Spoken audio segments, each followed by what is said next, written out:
ପିଲାମାନେ ଆଜି ଆମେ ପଞ୍ଚମ ଶ୍ରେଣୀର ସାହିତ୍ୟ କୁସୁମ ବହିର ପ୍ରଥମ କବିତା ଜାତୀୟ ଧ୍ୱଜା ଆମ ଉଡ଼ଇ ଫରଫର। ଏହି କବିତାର କବି ପଣ୍ଡିତ ଉପେନ୍ଦ୍ର ତ୍ରିପାଠୀ।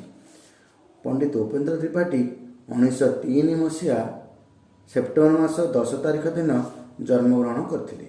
ସେ ପିଲାମାନଙ୍କ ପାଇଁ ଅନେକ ସାହିତ୍ୟ ରଚନା କରିଛନ୍ତି।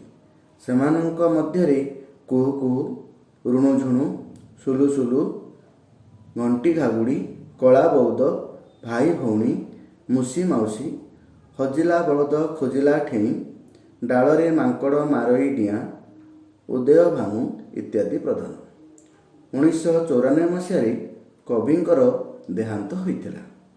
ଆମେ ପ୍ରଥମରେ ଏହି କବିତାର ପ୍ରଥମ ପଦଟି ବର୍ତ୍ତମାନ ଆବୃତ୍ତି କରିବା। ବିଦେଶୀ ଶାସନରେ ଅଧୀନ ଥିଲା ଦେଶ, ସେକାଳେ ଭୋଗୁଥିଲେ କେତେ ଯେ ଆମେ କ୍ଲେଶ।